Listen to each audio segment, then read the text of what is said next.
നമസ്കാരം. ഞാൻ ഡോക്ടർ കൃഷ്ണവേണി, തിരുവനന്തപുരം ജില്ലാ മെഡിക്കൽ ഓഫീസിലെ ACH ഓഫീസറാണ്. ഇന്ന് ഈ വീഡിയോയിലൂടെ മാതൃശിശു സംരക്ഷണ കാർഡ് അഥവാ MCP കാർഡ് എങ്ങനെയാണ് നമ്മൾ ഉപയോഗിക്കേണ്ടതെന്നും സുരക്ഷിതമായ പ്രസവം ഉറപ്പുവരുത്തുന്നതിനും അമ്മയുടെയും കുഞ്ഞിൻ്റെയും ആരോഗ്യം ഉറപ്പുവരുത്തുന്നതിനുമായി ഈ കൈപ്പുസ്തകം എങ്ങനെ ഉപയോഗപ്പെടുത്താമെന്നാണ് പറഞ്ഞു വരുന്നത്. ഇതിൻ്റെ വിശദാംശങ്ങളിലേക്ക് കടക്കുന്നതിന് മുമ്പ് ഈ കൈപ്പുസ്തകം ഞാനൊന്ന് പരിചയപ്പെടുത്താം.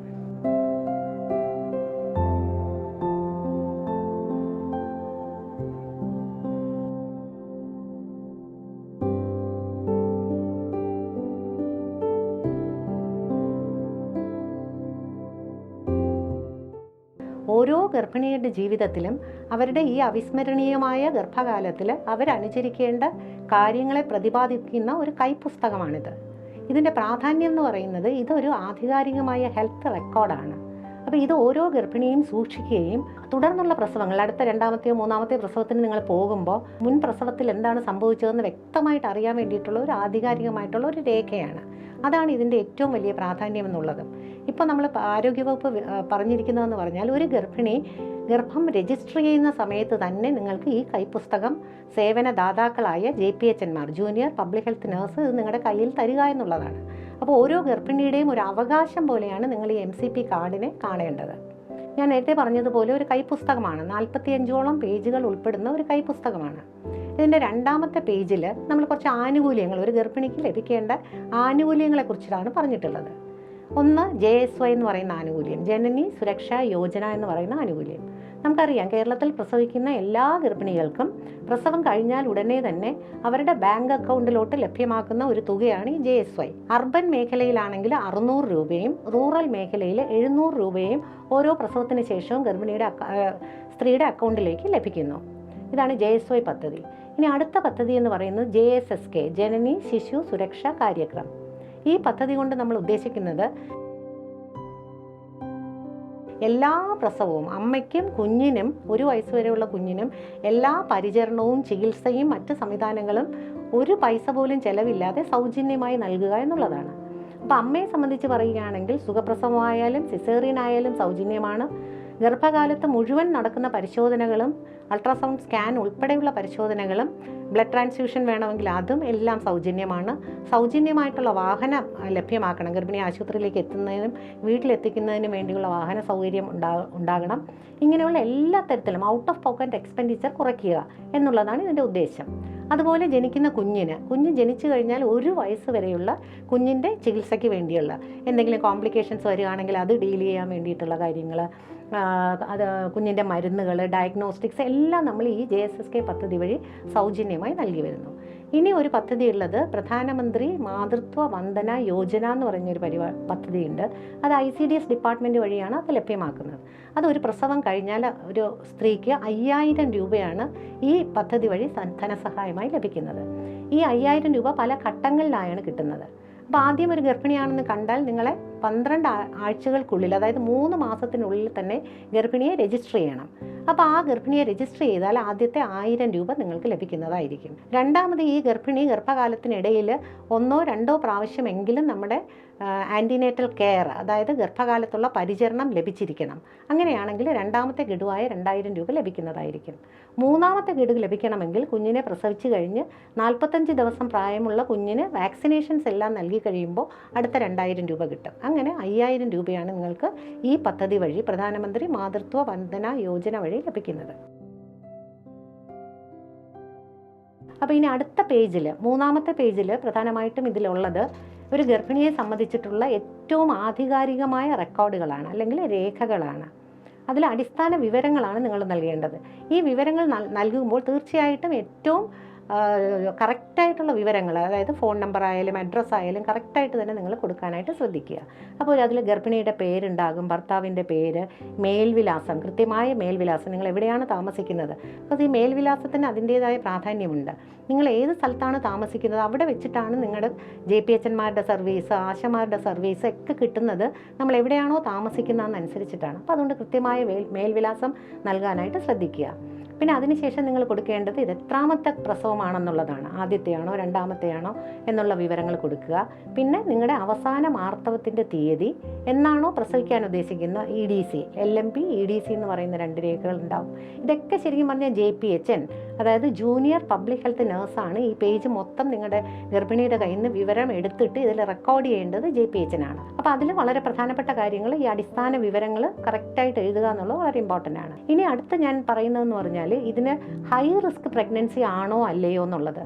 ഈ 3-ാമത്തെ പേജിൻ്റെ ഏറ്റവും മുകൾ ഭാഗത്തായിട്ട് വളരെ ഇമ്പോർട്ടൻ്റ് ആയിട്ടുള്ള ഈ പ്രഗ്നൻസിയിൽ എന്തെങ്കിലും ഒരു കോംപ്ലിക്കേഷൻ വരാനുള്ള സാധ്യത ഉണ്ടോ ഇല്ലയോ എന്ന് സൂചിപ്പിക്കണം. യെസ് ഓർ നോ എന്ന് പറയുന്ന ഒരു കാര്യത്തിൽ കൊടുത്താൽ മതിയാവും. ഹൈ റിസ്ക് പ്രഗ്നൻസി, ബിക്കോസ് ഏതൊരു ഡോക്ടർ എടുത്താലും ഈ ബുക്ക് എടുക്കുമ്പോൾ തന്നെ ആ 3rd പേജ് കാണുമ്പോൾ നമുക്കറിയാം ഇതൊരു നോർമൽ പ്രഗ്നൻസി ആണോ, എന്തെങ്കിലും ഹൈ റിസ്ക് ഉള്ള പ്രഗ്നൻസി ആണോ എന്ന് അറിയാൻ വേണ്ടിയാണ് അങ്ങനെ പറയുന്നത്. ഇനി ഈ 3-ാമത്തെ പേജിൽ കൊടുക്കേണ്ടത് നിങ്ങൾ ബാങ്ക് വിവരങ്ങളാണ്. അപ്പോൾ ബാങ്ക് ഡീറ്റെയിൽസ്, അതായത് അക്കൗണ്ട് നമ്പർ, IFSC കോഡ്, ഞാൻ നേരത്തെ പറഞ്ഞതുപോലെയുള്ള ആനുകൂല്യങ്ങൾ ലഭ്യമാക്കണമെങ്കിൽ നമ്മൾ ഈ ബാങ്ക് ഡീറ്റെയിൽസ് കൃത്യമായിട്ട് കൊടുത്തിരിക്കണം. അപ്പോൾ ഇത്രയുമാണ് നിങ്ങളുടെ അടിസ്ഥാന വിവരങ്ങൾ കൊടുക്കേണ്ടതെന്ന് ഞാൻ പറഞ്ഞു. ഇനി വളരെ പ്രധാനപ്പെട്ടതാണ് സേവനദാതാവിൻ്റെ വിവരങ്ങൾ. അപ്പോൾ ഒരു ഗർഭിണിയെ സംബന്ധിച്ചിടത്തോളം നിങ്ങൾക്ക് കുറേ ഞാൻ ആനുകൂല്യങ്ങളുടെ കാര്യങ്ങൾ പറഞ്ഞു, അതുപോലെ തന്നെ നിങ്ങൾക്ക് അവകാശങ്ങളുണ്ട്. ഈ 9 മാസം ഗർഭിണിയായിട്ടിരിക്കുന്ന സമയത്ത് നിങ്ങൾക്ക് സേവനം നൽകാൻ വേണ്ടി ആരോഗ്യവകുപ്പിൻ്റെ ഭാഗമായിട്ട് ജൂനിയർ പബ്ലിക് ഹെൽത്ത് നേഴ്സ് അഥവാ JPHN, ഓരോ സബ് സെൻറ്ററിലും പ്രവർത്തിക്കുന്ന ഏറ്റവും പ്രധാനപ്പെട്ട വ്യക്തിയാണ് JPHN.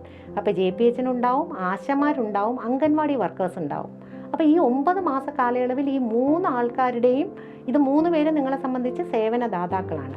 ആ സേവനദാതാക്കളുടെ വിവരമാണ് 3-ാം പേജിൽ ഇനി നമ്മൾ പറയുന്നത്. അതായത് JPHൻ്റെ പേര്, നിങ്ങളുടെ സബ് സെൻറ്ററിലെ ഏരിയയിലെ JPHൻ്റെ പേരെന്താണ്, അവരുടെ ഫോൺ നമ്പർ ഉണ്ട്, അംഗൻവാടി ടീച്ചറുടെ പേര്, ഫോൺ നമ്പർ, ആശാ വർക്കറുടെ പേര്, ഫോൺ നമ്പർ.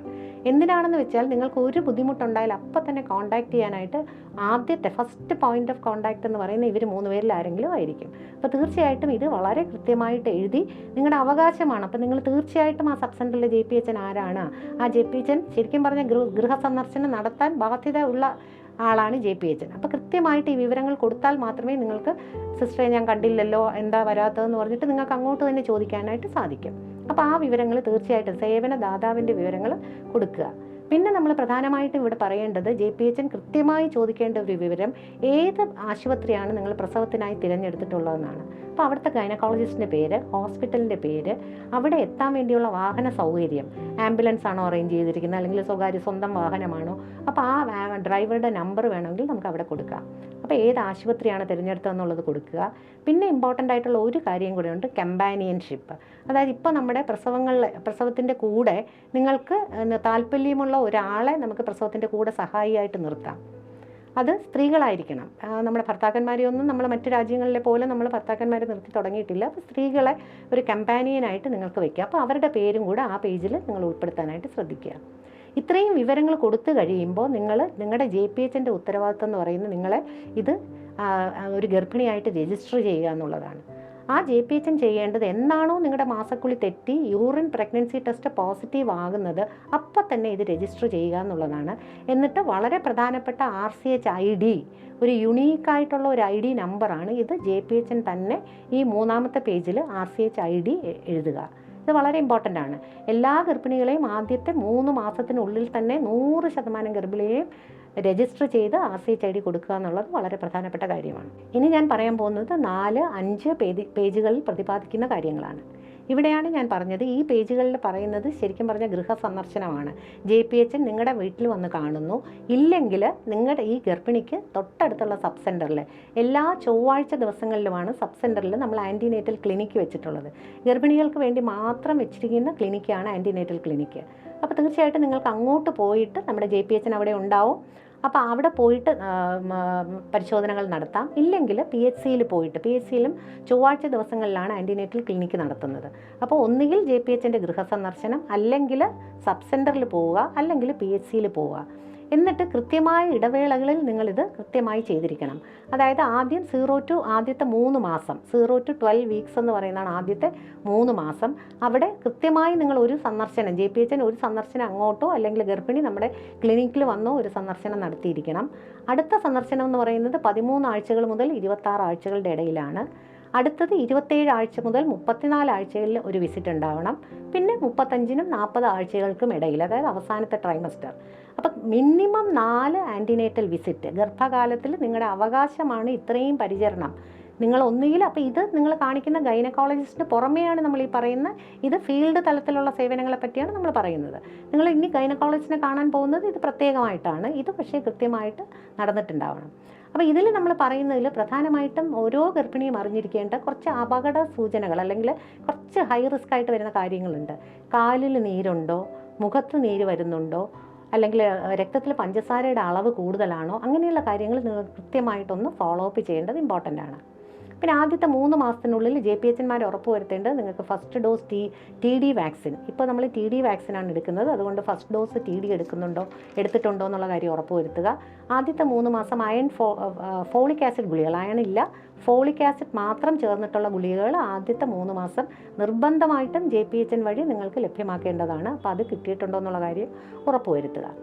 ഇനി നമ്മൾ ഈ JPHN തന്നെ ശരിക്കും പറഞ്ഞാൽ എല്ലാ മാസവും ഈ മാസങ്ങളിൽ വരുമ്പോൾ സ്തനപരിശോധന നടത്തണം. ബ്രസ്റ്റിൻ്റെ അപ്പിയറൻസ് അല്ലെങ്കിൽ ബ്രസ്റ്റിൽ എന്തെങ്കിലും പ്രശ്നമുണ്ടോ എന്നുള്ള കാര്യം, അതായത് മുലയൂട്ടൽ, നമ്മൾ പ്രസവിച്ച് കഴിഞ്ഞാൽ ഉടനെ മുലയൂട്ടൽ തുടങ്ങണം. അപ്പോൾ എന്തെങ്കിലും ബ്രസ്റ്റിന് പ്രോബ്ലംസ് ഉണ്ടോ എന്ന് അറിയാൻ വേണ്ടിയിട്ട് ബ്രസ്റ്റ് എക്സാമിനേഷനും കൂടെ ഈ സമയത്ത് ചെയ്തിരിക്കണം. 3-4 പേജുകളിൽ പറയുന്നത് high risk conditions എന്തൊക്കെയാണെന്നാണ്.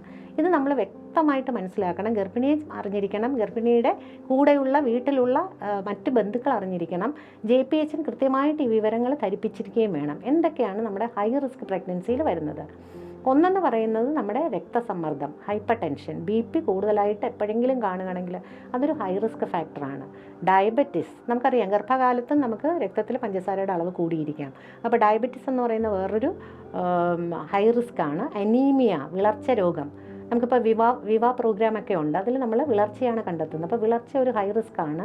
Multiple pregnancy, ട്വിൻസോ ട്രിപ്ലറ്റ്സോ ഒക്കെ ഉള്ളത് ഹൈ റിസ്ക് ആണ്. പിന്നെ എന്തെങ്കിലും രക്തസ്രാവം, ഗർഭകാലത്ത് തന്നെ നിങ്ങൾക്ക് ബ്ലീഡിങ് വരികയാണെങ്കിൽ അതിനെ നമ്മൾ ആൻറ്റിപാർട്ടം ഹെമറേജ് എന്ന് പറയും. അപ്പോൾ ബ്ലീഡിങ് എന്തെങ്കിലും വരികയാണെങ്കിൽ അതൊരു ഹൈ റിസ്ക് പ്രഗ്നൻസിയാണ്. ഹാർട്ട് ഡിസീസ് എന്തെങ്കിലും ഉള്ളതാണെങ്കിൽ ഹൈ റിസ്ക് പ്രഗ്നൻസിയാണ്. ജെന്നി പോലത്തെ അവസ്ഥ, ചിലപ്പോൾ ഗർഭിണിയാകുന്നതിന് മുമ്പ് തന്നെ നിങ്ങൾ അപസ്മാരത്തിനൊക്കെ മരുന്ന് കഴിക്കുകയാണെങ്കിൽ അതൊരു ഹൈ റിസ്ക് പ്രഗ്നൻസിയാണ്. അപ്പോൾ ഇങ്ങനെയുള്ള ഹൈ റിസ്ക് ഫാക്ടേഴ്സ് ഏതാണെന്ന് കൃത്യമായിട്ട് JPHN ആ കോളങ്ങളിൽ ടിക്ക് ചെയ്തിട്ടുണ്ടാവണം. ഈ പേജൊക്കെ ഫില്ല് ചെയ്യേണ്ട ശരിക്കും പറഞ്ഞാൽ JPHN ആണ്. അവർ ഇത് കൃത്യമായിട്ട് ഹൈ റിസ്ക് ആണോ അല്ലയോ, അല്ലെങ്കിൽ എന്തൊക്കെയാണ് ശ്രദ്ധിക്കേണ്ടത്, ഹൈ റിസ്ക് ആണെങ്കിൽ എന്തൊക്കെ ശ്രദ്ധിക്കണം എന്നുള്ള കൃത്യമായ നിർദ്ദേശം JPHN ഈ ഗർഭിണിക്ക് നൽകിയിട്ടുണ്ടാവണം. പിന്നെ ആ പേജിൻ്റെ താഴെയായിട്ട് നിങ്ങൾ നോക്കിയാൽ എല്ലാത്തിൻ്റെയും നോർമൽ വാല്യൂസ് കാണാം.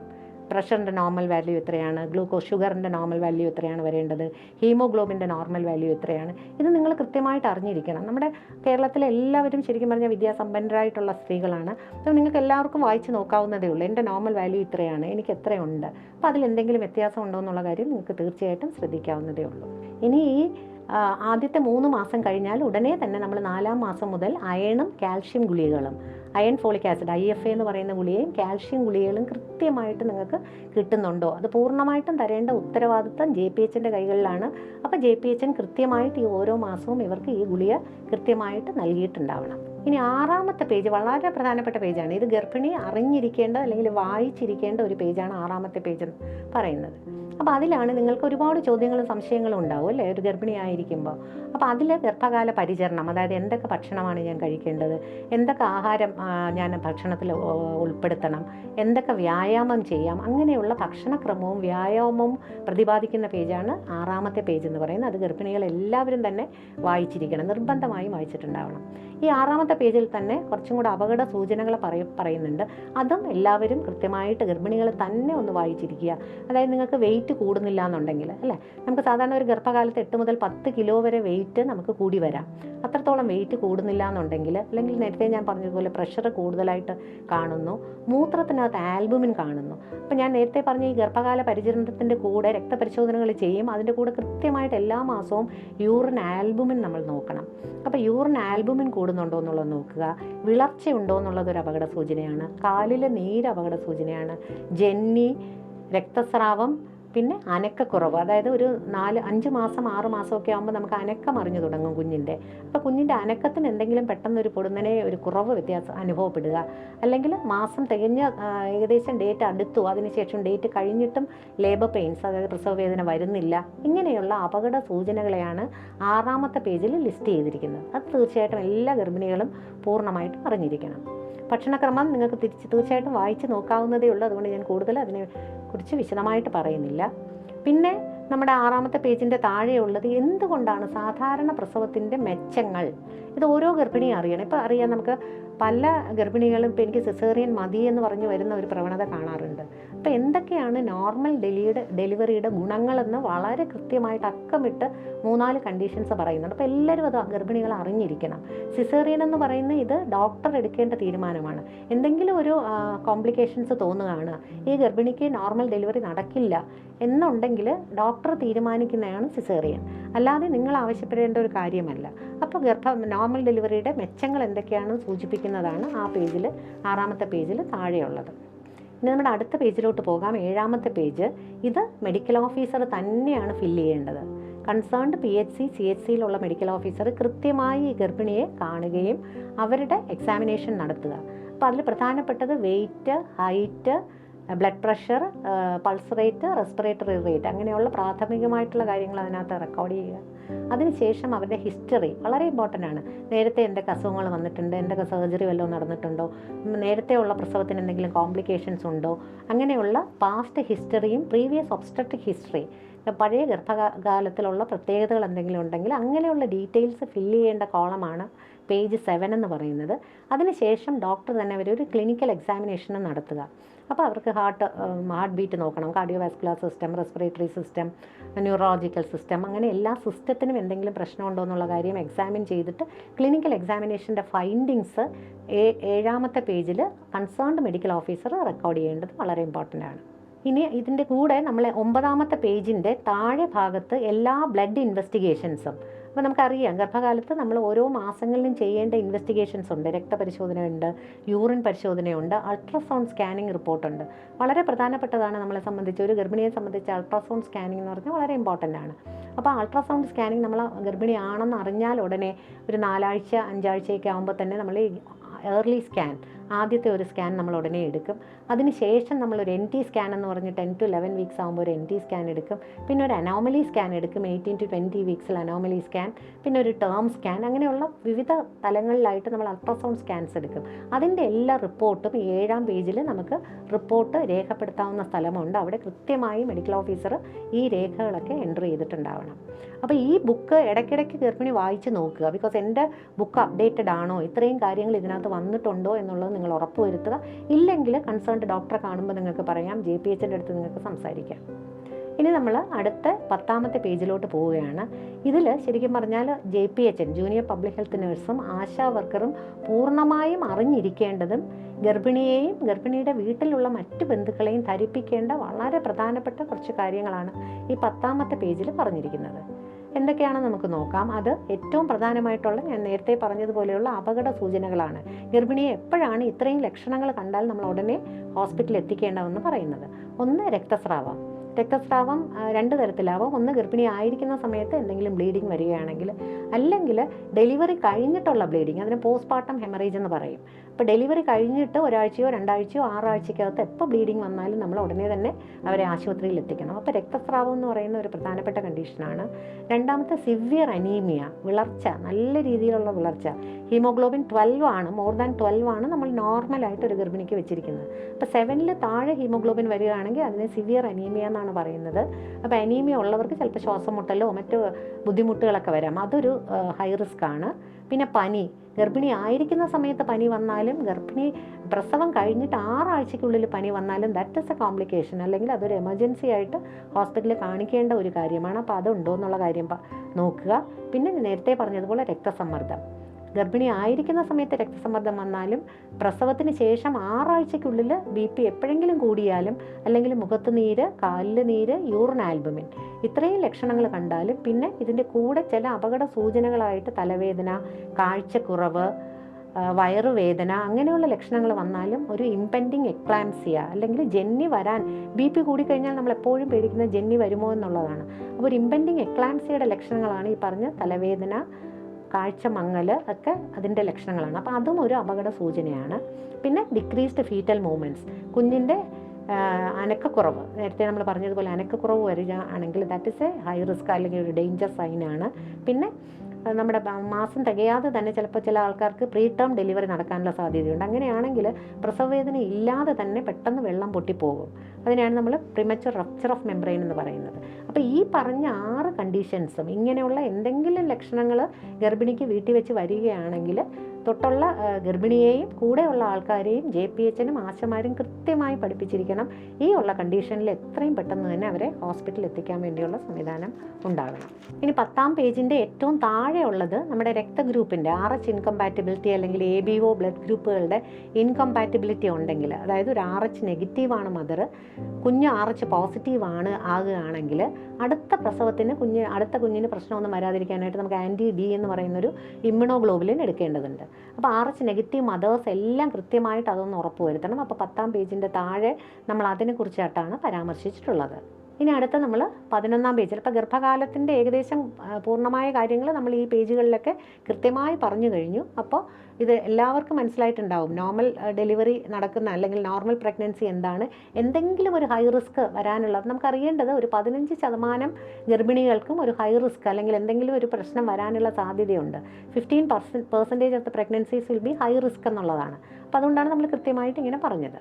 ഇനി 11ാം പേജിലോട്ട് പോവുകയാണെങ്കിൽ അവിടെ പ്രസവ സമയത്ത് നടക്കുന്ന, നിങ്ങൾ എവിടെയാണോ പ്രസവിക്കുന്നത്, സർക്കാർ ആശുപത്രിയിലാകാം അല്ലെങ്കിൽ ഒരു സ്വകാര്യ ആശുപത്രിയിലാകാം, അവിടെ പ്രസവം നടക്കുന്ന സമയത്ത് നടക്കുന്ന പ്രസവ സംബന്ധിച്ച വിവരങ്ങൾ രേഖപ്പെടുത്തുന്ന പേജാണ് 11ാമത്തെ പേജ്. അത് ആരാണ് ഫില്ല് ചെയ്യേണ്ടതെന്ന് ചോദിച്ചാൽ നമ്മുടെ പബ്ലിക് ഹോസ്പിറ്റൽസിലാണെങ്കിൽ നമുക്ക് ഡെലിവറി പോയിൻറ്റ് JPH എന്ന് പറയുന്നിട്ട് ഒരു സ്റ്റാഫ് ഉണ്ട്. പ്രൈവറ്റ് ഹോസ്പിറ്റലിലാണെങ്കിൽ ലേബർ റൂമിൽ നിൽക്കുന്ന സ്റ്റാഫ് നഴ്സാണ് ഈ 11ാമത്തെ പേജ് കൃത്യമായിട്ട് ഫില്ല് ചെയ്യേണ്ടത്. അപ്പോൾ അതിൽ എന്ത് തരം ഡെലിവറി, നോർമൽ ഡെലിവറി ആണോ, സിസേറിയൻ ആണോ അല്ലെങ്കിൽ വാക്യൂം ഡെലിവറി ആണോ, ഇപ്പോൾ ടൈപ്പ് ഓഫ് ഡെലിവറി അതിലുണ്ടാവും, ആൺകുഞ്ഞാണോ പെൺകുഞ്ഞാണോ, സമയമുണ്ടാവും, ബർത്ത് വെയിറ്റ് ഉണ്ടാവും, ടേം ബേബി ആണോ പ്രീ ടേം ആണോ എന്നുള്ള കാര്യം അതിനകത്ത് സ്പെസിഫൈ ചെയ്തിട്ടുണ്ടാവും. കുഞ്ഞിൻ്റെ ബ്ലഡ് ഗ്രൂപ്പ് എന്താണെന്നുള്ള കാര്യം കൃത്യമായിട്ട് രേഖപ്പെടുത്തണം. കുഞ്ഞ് ജനിച്ചുടനെ കരഞ്ഞോ എന്നുള്ളത് വളരെ ഇമ്പോർട്ടൻ്റ് ആയിട്ടുള്ളതാണ്. അരമണിക്കൂറിനുള്ളിൽ ബ്രസ്റ്റ് ഫീഡിങ് സ്റ്റാർട്ട് ചെയ്തിട്ടുണ്ടോ എന്നുള്ള കാര്യങ്ങളൊക്കെ രേഖപ്പെടുത്തേണ്ട പേജ് എന്ന് പറയുന്നത് 11ാമത്തെ പേജാണ്. പിന്നെ കുഞ്ഞിനെ ന്യൂബോൺ ICUയിലോ എന്തെങ്കിലും കിടത്തേണ്ട സാഹചര്യം ഉണ്ടായിട്ടുണ്ടോ എന്നുള്ള കാര്യങ്ങൾ നമ്മൾ ഈ പേജിനകത്ത് പ്രതിപാദിക്കേണ്ടതാണ്. ഇനി 11ാം പേജിൻ്റെ താഴെയുള്ളത് പ്രസവാനന്തര പരിചരണത്തെക്കുറിച്ചാണ്. പോസ്റ്റ്നേറ്റൽ കെയർ, അമ്മയുടെ പോസ്റ്റ്നേറ്റൽ കെയറിനെ കുറിച്ചാണ്. സാധാരണ നമ്മളൊരു നോർമൽ ഡെലിവറി ആണെങ്കിൽ 3ാമത്തെ ദിവസം ഡിസ്ചാർജ് ചെയ്യുകയും സിസേറിയൻ ആണെങ്കിൽ 5 അല്ലെങ്കിൽ 7ാമത്തെ ദിവസമാണ് ഡിസ്ചാർജ് ചെയ്യുന്നത്. അപ്പോൾ 1st day, 3rd day, 7th day ഈ പ്രസവം കഴിഞ്ഞ ലേഡിയെ നമ്മൾ ശ്രദ്ധിക്കേണ്ട കാര്യങ്ങളാണ് നമ്മൾ ഈ പേജിൻ്റെ താഴെ പറയുന്നത്. 11ാമത്തെ പേജിൻ്റെ താഴെ അതിൽ ശ്രദ്ധിക്കേണ്ടതെന്ന് പറഞ്ഞാൽ ടെമ്പറേച്ചർ. ഈ സമയത്ത് എപ്പോഴെങ്കിലും ഫീവർ പോലെ പനി വരികയാണെങ്കിൽ അല്ലെങ്കിൽ ടെമ്പറേച്ചർ ഹൈ ആവുകയാണെങ്കിൽ അത് നമ്മൾ ശ്രദ്ധിക്കണം. പൾസ് റേറ്റ് നോക്കണം, BP നോക്കണം, ഹീമോഗ്ലോബിൻ നോക്കണം, ബ്രസ്റ്റ് എക്സാമിനേഷൻ ചെയ്തിരിക്കണം, വയറ് പരിശോധിക്കണം. വളരെ ഇമ്പോർട്ടൻ്റ് ആയിട്ടുള്ളൊരു കാര്യം, നമ്മുടെ ലേബർ റൂമിൽ നിൽക്കുന്ന സ്റ്റാഫ് നഴ്സ്, പോസ്റ്റ്നേറ്റൽ ഏരിയയിൽ നിൽക്കുന്ന സ്റ്റാഫ് നഴ്സ് നോക്കേണ്ടത് വയറ്, അബ്ഡമൻ പാൽപ്പേറ്റ് ചെയ്ത് നോക്കിയിട്ട് യൂട്രസിൻ്റെ കണ്ടീഷൻ, യൂട്രസ് കൺട്രാക്ട് ചെയ്തിട്ടുണ്ടോ എന്നുള്ള കാര്യം നമ്മൾ ശ്രദ്ധിക്കണം. അബ്നോർമലായിട്ടുള്ള ബ്ലീഡിങ്, അപ്പർ വെജൈന ബ്ലീഡിങ് കൂടുതലായിട്ടുണ്ടോ, യൂട്രസ് കൺട്രാക്റ്റഡ് ആയോ, അങ്ങനെയുള്ള കാര്യങ്ങൾ നോക്കിയിട്ട് രേഖപ്പെടുത്തേണ്ട കോളമാണ് ഈ 11ാം പേജിൻ്റെ താഴെ. പിന്നെ എപ്പിസിയോട്ടമി, പലപ്പോഴും നമ്മൾ നോർമൽ ഡെലിവറി നടക്കുമ്പോൾ നമ്മൾ എപ്പിസിയോട്ടമി എന്ന് പറയുന്ന ഒരു ഇത് ഇടാറുണ്ട്. അപ്പോൾ ആ എപ്പിസിയോട്ടമിയുടെ അവിടെ നിന്ന് എന്തെങ്കിലും പ്രശ്നമുണ്ടോ, എപ്പിസിയോട്ടമി ഉണ്ട്, ക്ലീൻ ആണോ, അതൊക്കെ നമ്മൾ നോക്കി രേഖപ്പെടുത്തേണ്ട പേജാണിത്. 12, 13 പേജുകളെന്ന് പറയുന്നത് കുഞ്ഞിൻ്റെ പരിചരണവുമായിട്ട് ബന്ധപ്പെട്ട പേജുകളാണ്. വളരെ ഇമ്പോർട്ടൻ്റ് ആയിട്ടുള്ള പേജുകളാണ് ഇവിടെ നമ്മൾ ശലഭം നഴ്സുമാരെന്ന് പറയും. നമ്മുടെ ഗവൺമെൻറ് ഹോസ്പിറ്റൽസിലെല്ലാം നമുക്ക് ശലഭം നഴ്സുമാരുണ്ട്. പ്രൈവറ്റ് ഹോസ്പിറ്റലിലാണെങ്കിൽ സ്റ്റാഫ് നഴ്സുമാരാണ് ഉണ്ടാകുന്നത്. അപ്പോൾ ജനിക്കുന്ന ഓരോ കുഞ്ഞിനും അവരുടെ അവകാശമായിട്ട് ചെയ്യേണ്ട കുറേ കാര്യങ്ങളാണ് നമ്മൾ ഈ പേജുകളിൽ പരാമർശിക്കുന്നത്. അത് കുഞ്ഞിനെ നമ്മൾ ജനിച്ചു കഴിഞ്ഞാൽ ഞാൻ നേരത്തെ പറഞ്ഞു വെയിറ്റ് എടുക്കുക എന്നുള്ളത്, അതിനോടൊപ്പം തന്നെ weight, length of the baby, കുഞ്ഞിൻ്റെ നീളം എടുക്കുക, ഹെഡ് സർക്കംഫറൻസ്, തലയുടെ വ്യാസം അളന്ന് നോക്കുക, ചെസ്റ്റ് സർക്കംഫറൻസ് എത്രയാണെന്ന് നോക്കുക, മിഡ് ആം സർക്കംഫറൻസ്, കൈയുടെ അളവ് എത്രയാണെന്ന്, ഇത്രയും കാര്യങ്ങൾ അതിൽ രേഖപ്പെടുത്തുക. ഇനി പ്രധാനപ്പെട്ട 4 കാര്യങ്ങളും കൂടെ ഈ ശലഭം നഴ്സ് അല്ലെങ്കിൽ സ്റ്റാഫ് നഴ്സ് ചെയ്യേണ്ടതായിട്ടുണ്ട്. ഒന്ന്, വിസിബിൾ ബർത്ത് ഡിഫക്ട്സ്, കുഞ്ഞ് ജനിക്കുമ്പോൾ തന്നെ എന്തെങ്കിലും കാണാൻ പറ്റുന്ന വൈകല്യങ്ങളുണ്ടോ എന്നുള്ളത്. ജനിക്കുമ്പോൾ തന്നെ ഉള്ളത് ഹെഡ് ടു ഫുട്ട് എക്സാമിനേഷൻ, തല മുതൽ കുഞ്ഞിൻ്റെ കാല് വരെ നോക്കിയിട്ട് നമ്മൾ വിസിബിൾ ബർത്ത് ഡിഫക്ട്സ് ഉണ്ടോ, ഉണ്ടെങ്കിൽ നമ്മളൊരു പ്രത്യേക ജാതക് സേവ എന്ന് പറഞ്ഞ ആപ്പിനകത്ത് ഇത് കൃത്യമായിട്ട് റെക്കോർഡ്, അത് ശലഭം നഴ്സുമാരാണ് ചെയ്യുന്നത്. അപ്പോൾ ആദ്യത്തെ വിസിബിൾ ബർത്ത് ഡിഫക്റ്റ് ആണ്. രണ്ടാമത് പൾസ് ഓക്സിമീറ്റർ, അതായത് കുഞ്ഞിന് ജനിക്കുമ്പോൾ ഹൃദയ വൈകല്യങ്ങൾ ഉണ്ടോ എന്നറിയാൻ വേണ്ടിയിട്ട് നമ്മൾ പൾസ് ഓക്സിമെട്രി എന്ന് പറയുന്ന ഒരു സാധനത്തിൽ നമ്മൾ സാച്ചുറേഷൻ നോക്കുന്നതിന് വേണ്ടിയിട്ടുള്ളതാണ്, അത് നോക്കണം. പിന്നെ ഇൻബോൺ എറേഴ്സ് ഓഫ് മെറ്റബോളിസം, ഇതിൽ പ്രധാനപ്പെട്ട നമ്മൾ മനസ്സിലാക്കേണ്ടത് നമുക്ക് ട്രീറ്റ് ചെയ്ത് പ്രിവെൻറ്റ് ചെയ്യാവുന്ന ഒരു മെൻ്റൽ റിട്ടാർഡേഷൻ, അത് ഹൈപ്പോതൈറോയിഡിസം. കുഞ്ഞിന് ഹൈപ്പോതൈറോയിഡിസം ഉണ്ടെങ്കിൽ വളരെ വേഗം കണ്ടുപിടിക്കാൻ പറ്റുന്നതാണ്. അപ്പോൾ അതിന് നമ്മൾ ഇൻബോൺ എറേഴ്സ് ഓഫ് മെറ്റബോളിസം വഴി ബ്ലഡ് സാമ്പിൾ, ഹീൽ പ്രിക്ക് നടത്തിയിട്ട് ബ്ലഡ് എടുത്തിട്ട് നമ്മൾ പബ്ലിക് ഹെൽത്ത് ലാബിലേക്ക് അയക്കുകയാണ് ചെയ്യുന്നത്. അപ്പോൾ അതിൽ ഹൈപ്പോതൈറോയിഡിസം കണ്ടുപിടിക്കാൻ സാധിക്കും. ഗാലക്ടോസീമിയ, G6PD ഡെഫിഷ്യൻസി, 17 OHP എന്ന് പറയുന്ന കൺജനിറ്റൽ അഡ്രിനൽ ഹൈപ്പർപ്ലേസിയ, ഇത്തരത്തിലുള്ള രോഗങ്ങൾ നമുക്ക് IEM-ലൂടെ കണ്ടുപിടിക്കാൻ സാധിക്കും. പിന്നെ കേൾവി പരിശോധന, എല്ലാ ജനിക്കുന്ന കുഞ്ഞുങ്ങളെയും നമ്മൾ OAE, ഓട്ടോ അക്കൗസ്റ്റിക് എമിഷൻ എന്ന് പറയുന്ന തരത്തിൽ ആ ടെസ്റ്റ് വെച്ചിട്ട് നമ്മൾ കേൾവി പരിശോധന ചെയ്യുന്നുണ്ട്. അപ്പോൾ ഇത്രയും കാര്യങ്ങൾ റെക്കോർഡ് ചെയ്യേണ്ട പേജുകളാണ് ഈ നേരത്തെ പറഞ്ഞ 12ാമത്തെ പേജിലാണ്. ഈ 11ഉം 12ഉം പേജുകളിലായിട്ടാണ് ഇത് നമ്മൾ ചെയ്യേണ്ടത്. ഇനി 12ാം പേജിൻ്റെ താഴെ നമ്മൾ പ്രധാനമായിട്ടുള്ള ഒരു കാര്യം വായിച്ച് നോക്കണം. എല്ലാ പ്രസവിച്ച അമ്മമാരും നോക്കണം. ഇതിൽ കങ്കാരു മദർ കെയർ എന്ന് പറയും. അതായത് ജനിച്ച കുഞ്ഞിനെ നമ്മൾ അരമണിക്കൂറിനുള്ളിൽ എത്രയും പെട്ടെന്ന് മുലയൂട്ടണം എന്നുള്ള കാര്യം ഞാൻ പറഞ്ഞു. അതിനോടൊപ്പം തന്നെ പ്രധാനമാണ് അമ്മയോട് ചേർത്ത് കുഞ്ഞിനെ വെക്കുക എന്നുള്ളത്. ജനിക്കുന്ന കുഞ്ഞിന് ഒരിക്കലും ടെമ്പറേച്ചർ റെഗുലേഷൻ ശരിയാകത്തില്ല. അപ്പം അല്ലെങ്കിൽ കുഞ്ഞിനെ അമ്മയുടെ ചൂട് കിട്ടണം എന്നുള്ളത് വളരെ ഇമ്പോർട്ടൻ്റ് ആണ്. അപ്പോൾ അത് കങ്കാരു മദർ കെയർ നമ്മൾ പറയും. അപ്പോൾ അതിൻ്റെ കാര്യങ്ങൾ പ്രതിപാദിച്ചിട്ടുണ്ട്. പിന്നെ എക്സ്ക്ലൂസീവ് ബ്രസ്റ്റ് ഫീഡിങ്, എന്താണ് മുലപ്പാലിൻ്റെ പ്രാധാന്യം, അല്ലെങ്കിൽ മുലയൂട്ടൽ 6 മാസം വരെ മുലപ്പാൽ മാത്രമേ കൊടുക്കാവുള്ളൂ, അങ്ങനെയുള്ള വളരെ പ്രധാനപ്പെട്ട കാര്യങ്ങളാണ്, ഓരോ അമ്മമാരും അറിയേണ്ട കാര്യങ്ങളാണ് ഈ പേജിൽ നമ്മൾ കൊടുത്തിരിക്കുന്നത്. പിന്നെ കുഞ്ഞിൻ്റെ നവജാത ശിശുവിന് വരാവുന്ന ഡേഞ്ചർ സൈൻസ്, അപകട സൂചനകൾ എന്തൊക്കെയാണെന്നും കൂടെ ഞാൻ പറയാം. വളരെ പ്രധാനപ്പെട്ടതാണ്. കുഞ്ഞ് മുലപ്പാൽ കുടിക്കുന്നില്ല, എപ്പോഴും ഉറക്കമാണ്, അല്ലെങ്കിൽ കുഞ്ഞ് മുലപ്പാൽ കുടിക്കാനായിട്ട് മടി കാണിക്കുന്നു, പിന്നെ നിർത്താതെയുള്ള കരച്ചിൽ, ശ്വാസം മുട്ടൽ, എന്തെങ്കിലും തരത്തിൽ ശ്വാസം മുട്ടൽ പോലെ റെസ്പിറേറ്ററി ഡിസ്ട്രസ് എന്ന് പറയും, അങ്ങനെയുണ്ടെങ്കിൽ, പിന്നെ കുഞ്ഞിന് മഞ്ഞ നിറം കാണുകയാണ്, കയ്യിലും കാലിലും അല്ലെങ്കിൽ ശരീരത്തിലും നോക്കുമ്പോൾ ഹൈപ്പർ ബിലിറൂബിനിമിയ, അതായത് സീറം ബിലിറൂബിൻ കൂടുതലാണെങ്കിൽ നമുക്ക് ശരീരത്തിൽ മഞ്ഞ നിറം കാണും. അപ്പോൾ അങ്ങനെ ഉണ്ടോ എന്നുള്ള കാര്യം നോക്കുക. പിന്നെ കുഞ്ഞിന് പനി വന്നിട്ടുണ്ടെങ്കിൽ, ടെമ്പറേച്ചർ ഹൈ ആണെങ്കിൽ, ബ്ലഡ് ഇൻ സ്റ്റൂൾസ്, കുഞ്ഞ് മലം പോകുന്ന സമയത്ത് രക്തത്തിൻ്റെ മയം കാണുകയാണ്, പിന്നെ കുഞ്ഞിന് ജന്നി വരിക, അല്ലെങ്കിൽ നേരത്തെ ഞാൻ പറഞ്ഞതുപോലെ പാല് കുടിക്കാതെ കുഞ്ഞ് മാണ്ട് കിടക്കുക എന്ന് നമ്മൾ പറയും, അതായത് ഡ്രൗസിനെസ് പോലെ. ഇതൊക്കെ കുഞ്ഞിനെ സംബന്ധിച്ചിട്ടുള്ള അപകട സൂചനകളാണ്. ഇങ്ങനെയാണെങ്കിൽ എത്രയും പെട്ടെന്ന് നമ്മൾ പീഡിയാട്രിഷനെ കാണിക്കുക എന്നുള്ളത് ഇമ്പോർട്ടൻ്റ് ആണ്. പേജ് നമ്പർ 13ൻ്റെ താഴെയായിട്ട് നവജാത ശിശുവിനുണ്ടാകുന്ന അപകട സൂചനകൾ എന്തൊക്കെയാണെന്ന് കൃത്യമായിട്ട് പറഞ്ഞിട്ടുണ്ട്. ഇനി പേജ് 14 ആശമാർ ഗൃഹസന്ദർശനം നടത്തേണ്ടത്, അതായത് ന്യൂബോൺ നവജാത ശിശുക്കളുടെ വീട്ടിൽ പോയി പരിചരണം നടത്തേണ്ട കാര്യങ്ങളെക്കുറിച്ചാണ് പരാമർശിച്ചിരിക്കുന്നത്. ഹോം ബേസ്ഡ് ന്യൂബോൺ കെയർ, ഇത് എല്ലാ കുഞ്ഞുങ്ങൾക്കുമല്ല, മാസം തികയാതെ പ്രസവിച്ച കുഞ്ഞുങ്ങൾ, വെയിറ്റ് കുറഞ്ഞ കുഞ്ഞുങ്ങൾ, SNCU അല്ലെങ്കിൽ ന്യൂബോൺ ICU എന്ന് ഡിസ്ചാർജ് ചെയ്ത ബേബീസിനെ ഉദ്ദേശിച്ചിട്ടാണ് ഈ ഹോം ബേസ്ഡ് ന്യൂബോൺ കെയർ. ആ പേജിൻ്റെ 14ാം പേജിൻ്റെ താഴെയായി ORSൻ്റെ പ്രാധാന്യം, വയറിളക്ക രോഗങ്ങൾ കുഞ്ഞുങ്ങൾക്ക് എങ്ങനെ തടയാമെന്നുള്ളതിൻ്റെ കാരണങ്ങൾ, പിന്നെ ന്യൂമോണിയയുടെ സയൻസ് കുഞ്ഞുങ്ങൾക്ക് എന്തൊക്കെയാണെന്ന് പ്രതിപാദിച്ചിട്ടുണ്ട്. പേജ് 15 കുറച്ചും കൂടെ പ്രായമായ 3 മാസം, 6 മാസം, 9 മാസം, 1 വയസ്സ് അങ്ങനെയുള്ള കുഞ്ഞുങ്ങളുടെ ഗൃഹപരിചരണവുമായിട്ട് ബന്ധപ്പെട്ടുള്ള പേജുകൾ, ആശമാർ നടത്തേണ്ട പേജുകൾ, അതിനെക്കുറിച്ചിട്ടാണ് HBYC എന്ന് പറഞ്ഞിട്ട് പേജ് 15. പേജ് 16ലും 17ലും ശരിക്കും പറഞ്ഞാൽ അമ്മമാരറിയേണ്ട എല്ലാ കാര്യങ്ങളുമാണ് പ്രതിപാദിച്ചിരിക്കുന്നത്.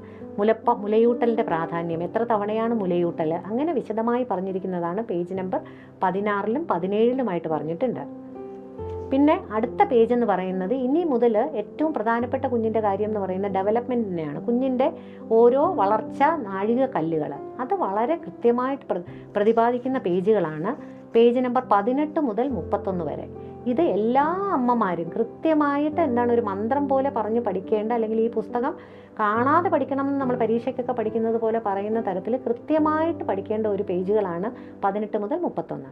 അപ്പോൾ ഇതിൻ്റെ ഓരോ പേജിൽ 18ാമത്തെ പേജിൽ വായിച്ചിട്ട് ഉടനെ 19ാമത്തെ പേജിൽ അപകട സൂചനകളാണ്. ഇത്രയും നിങ്ങളുടെ കുഞ്ഞിന് ഇല്ലെങ്കിൽ ഉടനെ ഡോക്ടറെ കാണിക്കുക. അപ്പോൾ അതാണ് 18 മുതൽ 31 വരെ പേജുകൾ പറഞ്ഞിരിക്കുന്നത്. ഇനി 32ാമത്തെ പേജിൽ ഫാമിലി പ്ലാനിങ് മെത്തേഡ്സിനെ കുറിച്ചിട്ടാണ്. എന്തൊക്കെ ഗർഭനിരോധന മാർഗ്ഗങ്ങൾ സ്വീകരിക്കാമെന്നുള്ളതിനെ കുറിച്ചിട്ട് പേജ് നമ്പർ 32 പറയുന്നുണ്ട്. പേജ് നമ്പർ 32 പറയുന്നത് ഗർഭനിരോധന മാർഗ്ഗങ്ങളെ കുറിച്ചിട്ടാണ്. അത് കൃത്യമായിട്ട് ഏതൊക്കെ തരത്തിലുള്ള എന്തൊക്കെ ലഭ്യമായിട്ടുണ്ടെന്ന് പറയുന്നുണ്ട്. പേജ് നമ്പർ 33 6 മാസം മുതൽ 5 വയസ്സ് വരെയുള്ള കുഞ്ഞുങ്ങൾക്ക് കൊടുക്കേണ്ട അയൺ ഫോളിക് ആസിഡ് സിറപ്പിൻ്റെ ഡേറ്റയാണ്. അത് JPHന്മാർ കൃത്യമായിട്ട് അമ്മമാർ കൊടുക്കുന്നതനുസരിച്ച് ഫില്ല് ചെയ്യുകയും JPHന്മാർ അത് ഉറപ്പുവരുത്തുകയും ചെയ്യേണ്ടതാണ്. പേജ് നമ്പർ 34ലും 35ലും ഗ്രോത്ത് ചാർട്ടുകളാണ്. അതായത് വെയിറ്റ് ഫോർ ഏജ് എന്ന് പറയും. ഓരോ പ്രായത്തിനനുസരിച്ചിട്ടുള്ള തൂക്കം കുഞ്ഞിന് വന്നിട്ടുണ്ടോ എന്ന് നോക്കുന്നത് വളരെ പ്രധാനപ്പെട്ട പോഷണവുമായിട്ട് ബന്ധപ്പെട്ട് ന്യൂട്രീഷനുമായിട്ട് ബന്ധപ്പെട്ട പ്രധാനപ്പെട്ടതാണ് ഗ്രോത്ത് ചാർട്ട്. അത് 34, 35, 36, 37 പേജുകളിൽ പറയുന്നുണ്ട്. പേജ് നമ്പർ 42ലും 43ലും കുട്ടികളുടെ ജന്മാവകാശമായിട്ടുള്ള പ്രതിരോധ കുത്തിവയ്പ്പുകളുടെ പട്ടികയാണ് പറഞ്ഞിരിക്കുന്നത്. അപ്പോൾ ഓരോ അമ്മമാരും എൻ്റെ കുഞ്ഞിന് ഇതെല്ലാം കിട്ടുന്നു എന്നുള്ള കാര്യം ഉറപ്പുവരുത്തുക.